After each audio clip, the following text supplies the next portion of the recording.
તો hello friend, જય શ્રી કૃષ્ણ, જય માતાજી. સ્વાગત છે તમારું મારા નવા વ્લોગમાં.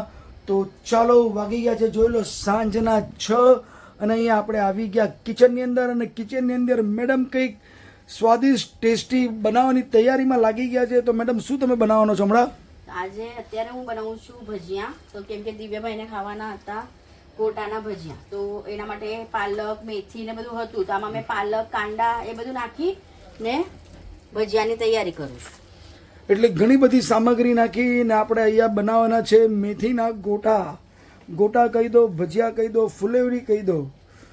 પણ આજે કાંડા નાખ્યા. પેલા દિવસે બનાવ્યા હતા ને ત્યારે કાંડા નહીં નાખ્યા હતા. આજે જો મસ્ત કાંડા નાખ્યા. એટલે કાંદા, પાલક, મેથી, હિંગ, આદુ મરચાની પેસ્ટ બધું જ સામગ્રી નાખીને એકદમ ટેસ્ટી યમી ભજીયા બનાવવાના છે. અને જોઈ લો અહીંયા તેલ બી એકદમ ખાસું એવું ગરમ થઈ ગયું છે.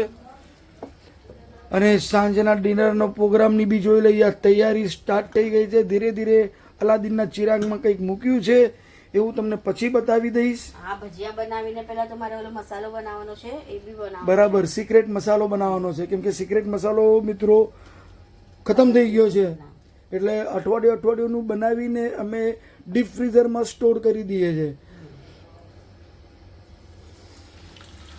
તો જોઈ લો, શરૂઆત થઈ ગઈ છે મેથીના ભજીયા બનાવવાની. હમણાં તો ઘણા ટાઈમથી સાંજે કંઈક અલગ અલગ નાસ્તો જ મળતો હોય, આમ મોજે દરિયા આવી જતું હોય. આપણે ખરેખર બપોરના બી ફ્રેન્ડ્સ બિરયાની બનાવી હતી ટોપ.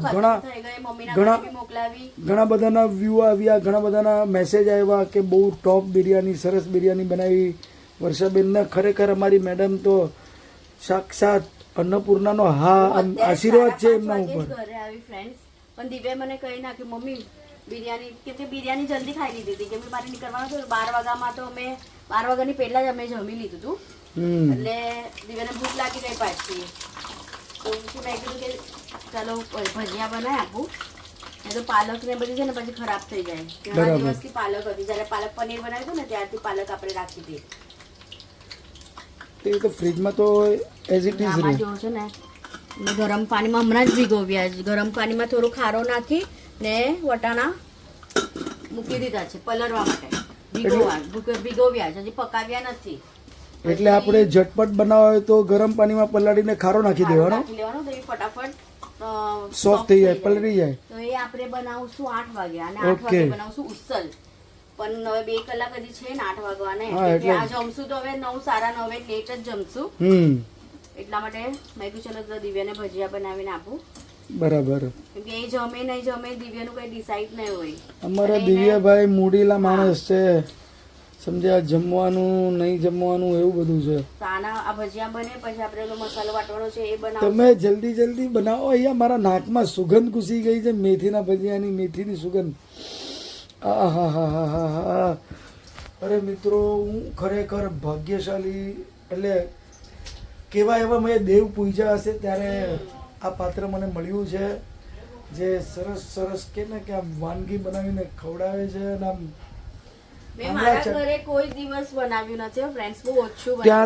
ત્યાં તો નેટ આરામ જ કર્યો છે. ત્યાં ઘરની શું કહેવાય, રાજકુમારી હતી.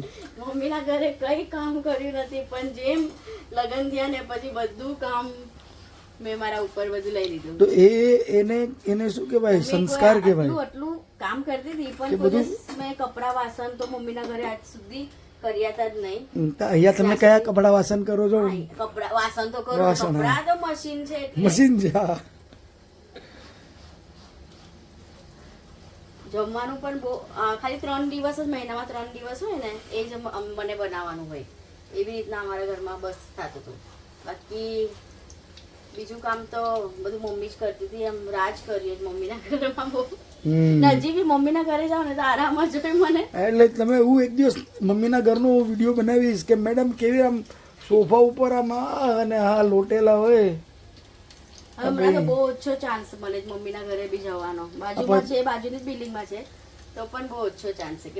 એક ગલી છોડીને હવે તમે બીજી જોવો તો બિલ્ડિંગ ને એ લોકો બી કે બાજુમાં છે, તો અમારે તો આવતી પણ નથી. મમ્મીને બી રાતના કેટલા વાગે, 11 વાગે કેમ ફોન કરું આખા દિવસમાં. તો જોઈ લો, ઘણા બધા અહીંયા નાખી દીધા છે. तो चलो एक टेस्ट करी लिए, टेस्टिंग करी लो, टेस्टिंग तो बनता है।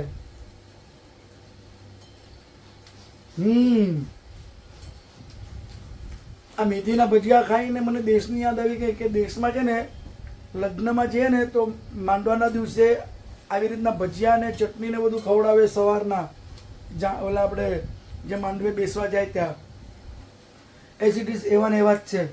અમને ઓર્ડર લેવો પડશે મેડમ, ભજીયા કા ઓર્ડર લોગે આપ? આપણે લઈશું, આપણે ફિકર ને આપણે બધી ઓર્ડર કરશું જ્યારે રિટાયર થશું ને પછી ને. એટલે હું આરામ નહીં કરું, બસ કામ જ કરું. એક લારી નાખી દઈશું આપણે ભજીયા, ટોસ્ટ સેન્ડવીચ, પાવભાજી. મુંબઈમાં ને આપણે રિટાયર થઈને દેશમાં જતા રહીશું. તમે જોજો મિત્રો, દેશના નામે તો મેડમ ને શું થાય છે કે તમે જજો, એટલે મુંબઈનો એટલો મોહ છે અહીંયા. 10-15 દિવસ મને ગમે, પછી મને છે ને થોડું આ તમે ક્યાંય નહીં લઈ જાઓ ને પછી મને કંટાળો આવે. ઘરમાં ને ઘરમાં રહેવાનું હોય ને પછી મને બહુ કંટાળો આવે. તો ચાલો હવે દિવ્યાભાઈને ફોન કરી, હા ફોન બોલાવી દઈએ ને બધું ફાઇનલ થઈ જાય પછી આપણે મળીએ.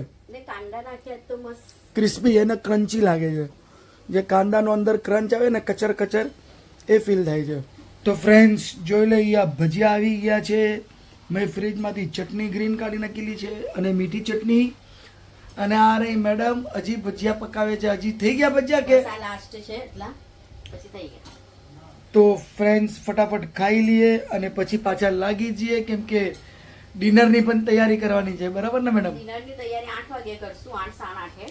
પણ આજે મારે મસાલો વાટવાનો છે ને, જો અહીંયા બધું લસણ ને બધી છોલેલી તમે છોલીને જ રાખી હતી, એ બધું કરશું. એટલે સિક્રેટ મસાલાની તૈયારી કરીને રાખેલી જ છે, ખાલી પીસવાનું છે. તો ફ્રેન્ડ્સ અહીંયા જોઈ લો, તૈયારી સ્ટાર્ટ થઈ ગઈ છે મસાલો બનાવવાની.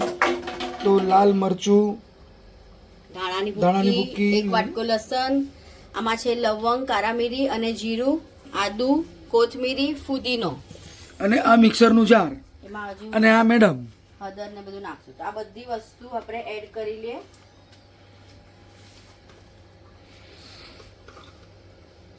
ફુદીનો ના બધું વસ્તુ પહેલા હું નાખી લઉં ને પછી એની અંદર આપણે નાખશું હળદર ને મીઠું. બસ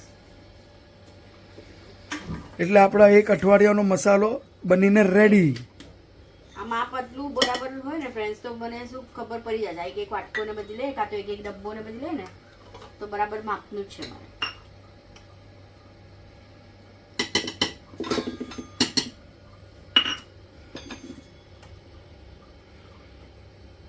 પાણી નાખશું ને એટલે થઈ જશે.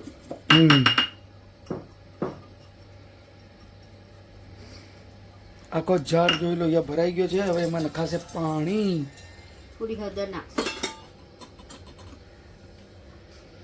આમાં કાશ્મીરી અને આપણે તીખું બેવ મિક્સ છે. બે મિક્સ મરચું લીધું છે ને 2 ચમચી જોઈ લો હળદર નાખી દીધી.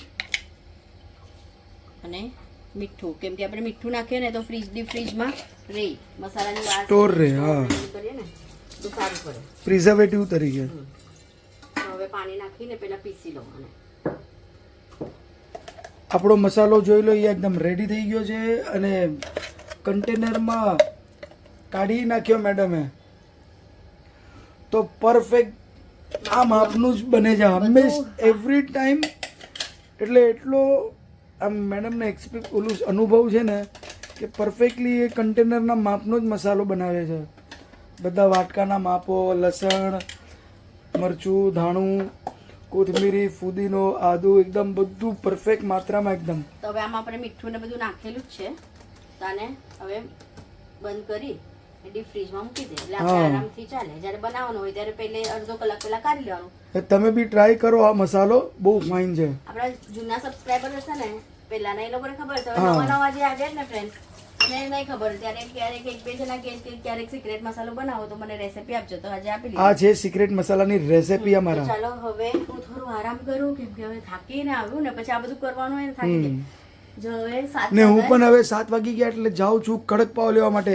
પછી મળશે નહીં બેકરીમાં. હું હવે ગુજરાત દીવાબત્તી કરીશ 7 વાગ્યાની અને પછી આરામથી 8-8 વાગે બનાવું છું, કેમ કે આજે તો લેટ જમવાનું છે એટલે ટેન્શન નથી. થોડું ઘર બી સાફ કરીશ પછી દીવાબત્તી કરીશ. તો ચાલો થોડી વાર રહીને મળીએ. તો ફ્રેન્ડ્સ જોઈ લઈએ, આપણું ડિનર બનીને રેડી છે ગરમા ગરમ ઉસલ ચલ અને હું બેકરીમાંથી પાવ લેતો આવ્યો હતો.